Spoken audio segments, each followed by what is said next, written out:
Hi, welcome to my channel. Today we will talk about collective unconscious. This video will be divided into three parts. In first part, I will describe the difference between the brain and the mind, which is very crucial. In the second part, I will describe what collective unconscious is, both from the perspective of the mind and the brain. But I will describe collective unconscious without the exotic parts. Uh, by exotic, I mean uh,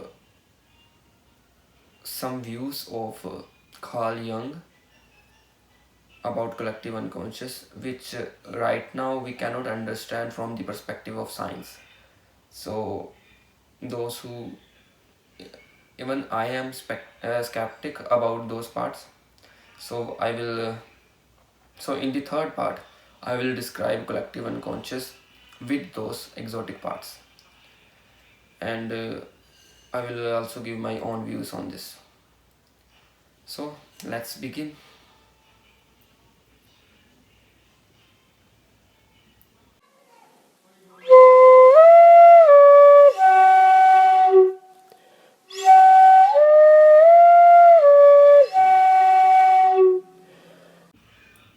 So first, what is the difference between the mind and the brain?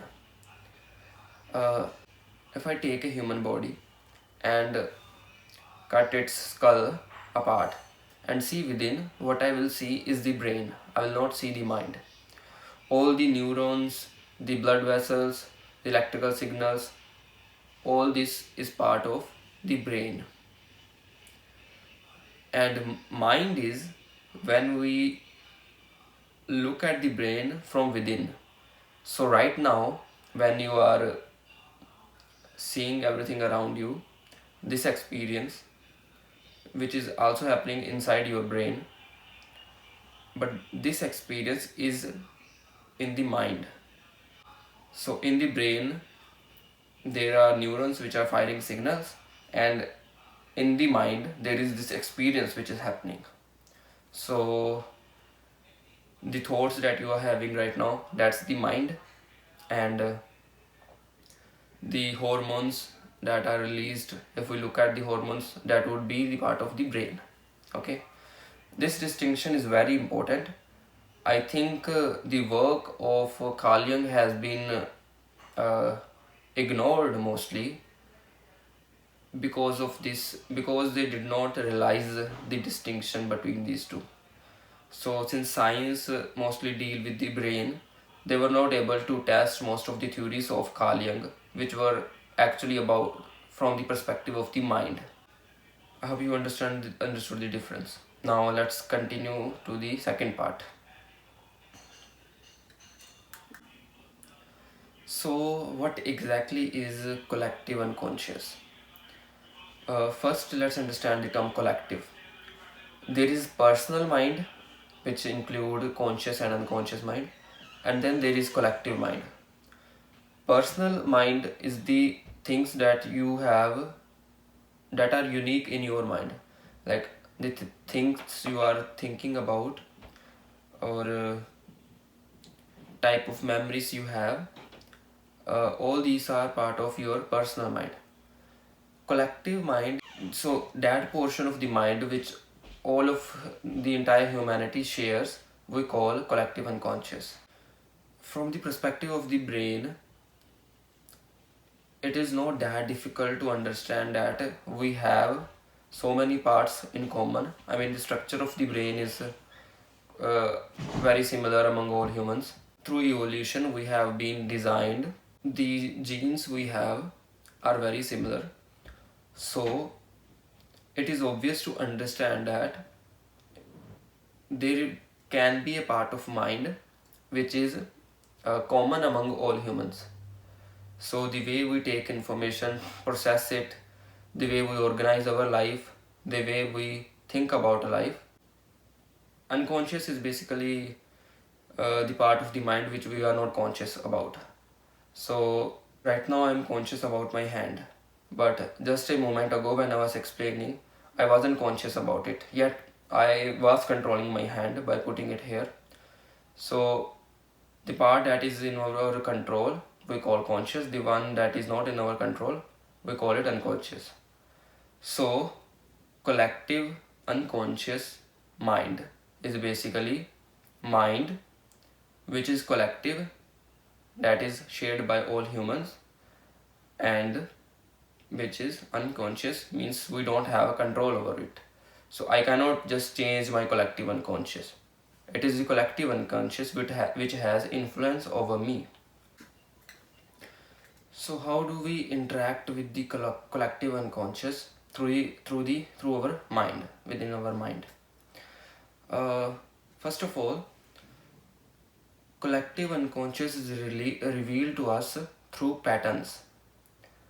Uh, there is a pattern encoded in the collective unconscious with which a human develops in life. Like you must have seen movies in which there is character arc, and even within your life or the life of others, you must have seen people how they change as their life pass. So this pattern of how we develop ourselves from the childhood uh, to till we die, this is also encoded in collective unconscious. Uh, the easiest way is to understand is to look at movies. In movies, there is a hero. We can call it the hero archetype. It is interesting that we cannot really imagine a movie without a hero, because the hero represent us, like we within the world. So hero is a representation of our life, how we go within our life, how we face the challenges, defeat the villain, and uh, bring order to our life. So this basic development is also encoded in collective unconscious. There are other archetypes in it. For example, the shadow. Shadow is all the parts within you which you do not accept, or which are your opposite. Like if you are a very organized person, then if you see a person who is very disorganized, that person is shadow for you. That person represents the shadow archetype for you. And other archetype is anima or animus. In a male, the feminine qualities are represented by anima, and in a female, the masculine qualities are represented by animus. So actually anima and animus can very beautifully explain how we fall in love. I will make a separate video on this.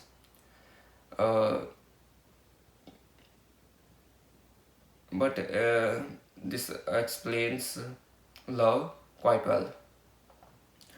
Uh, the other is trickster. Imagine you are going through your life. Let's say you are going to college, and you are thinking about what classes you have, what you will meet your friends, what will you talk about, etc., whatever. So you are going through your normal life, normal schedule, whatever, and then suddenly a very fast car come speeding at you and was just about to hit you.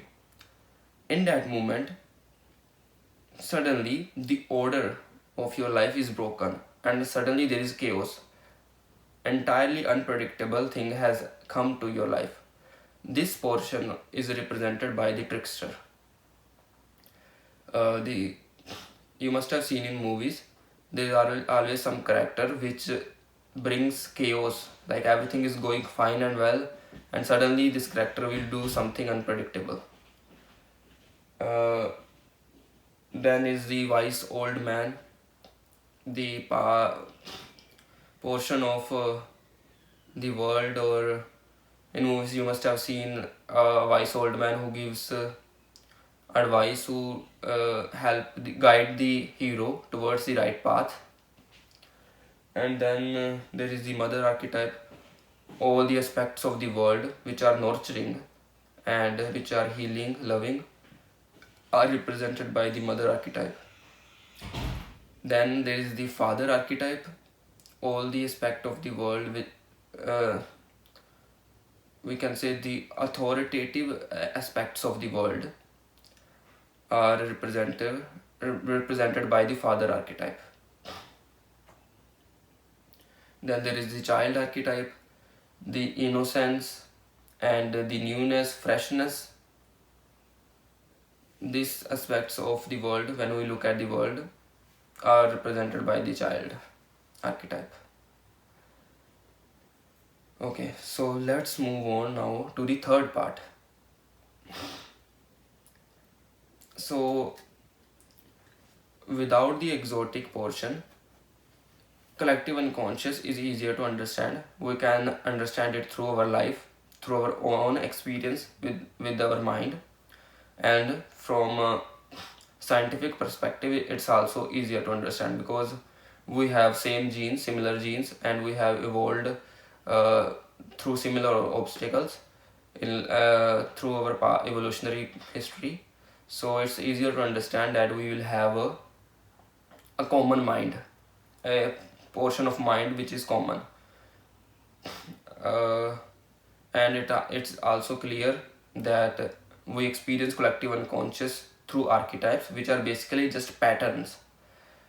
So what I mean by pattern is, when you imagine mother, the things that come to your mind, the exact thoughts, the exact images are not the same which comes to my mind. However, the pattern of healing, of nurturing, of loving nature would be similar. Now let's start the third part, sorry. So what exactly is the exotic portion of collective unconscious? So Carl Jung say some things about collective unconscious. He said that humans, all of humanity, have a one mind, and that he called collective unconscious, which means that once we tap in that mind, all of the memory of humans that right now humans are having, or all the experience the entire humanity is going through, can be experienced through the collective unconscious. So for example, before the World War I, Carl Jung had a dream in which he saw the entire map of the world, or especially the Europe portion, covered in red color. So basically he experienced he saw the experience of collective mind of the humanity.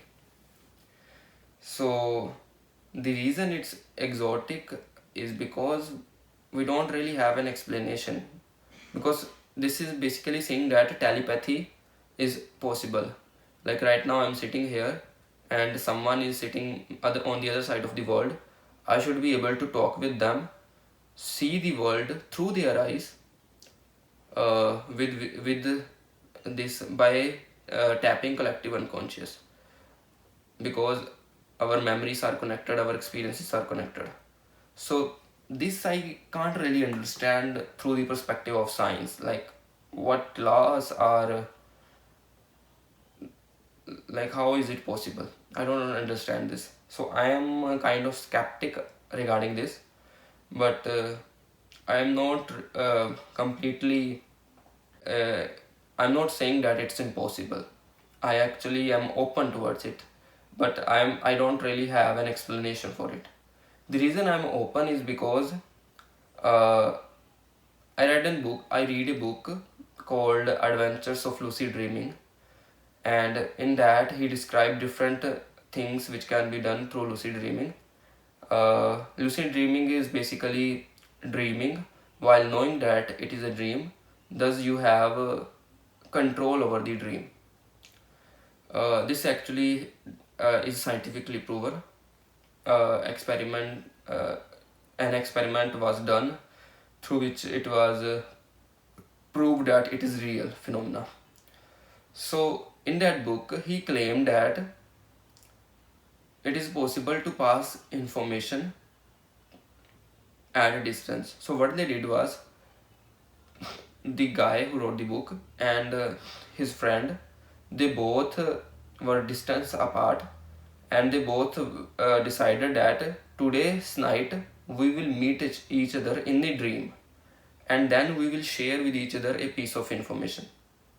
So for example, his friend on the another side, in the night, in the dream, uh, give him 10 numbers, and in the morning they ask what were those 10 numbers, and he claimed that he was actually able to uh, do it correctly, like he was able to pass the information. So I don't really understand how is it's possible, but maybe if there is any explanation of this, it could come from quantum physics, because in it there is entanglement, which is spooky action at a distance. So information can pass through large distance, but I don't really understand, actually right now I don't understand how it works. So in my future videos I will only use the collective unconscious without the exotic parts. uh, so I hope I explained it well. I think I covered all the parts that I wanted to explain. Thanks for watching, and if there is something I looked over or did not said correctly, you can say it in the comments. And if you like the video, you can like and subscribe. That's it. Thanks for watching.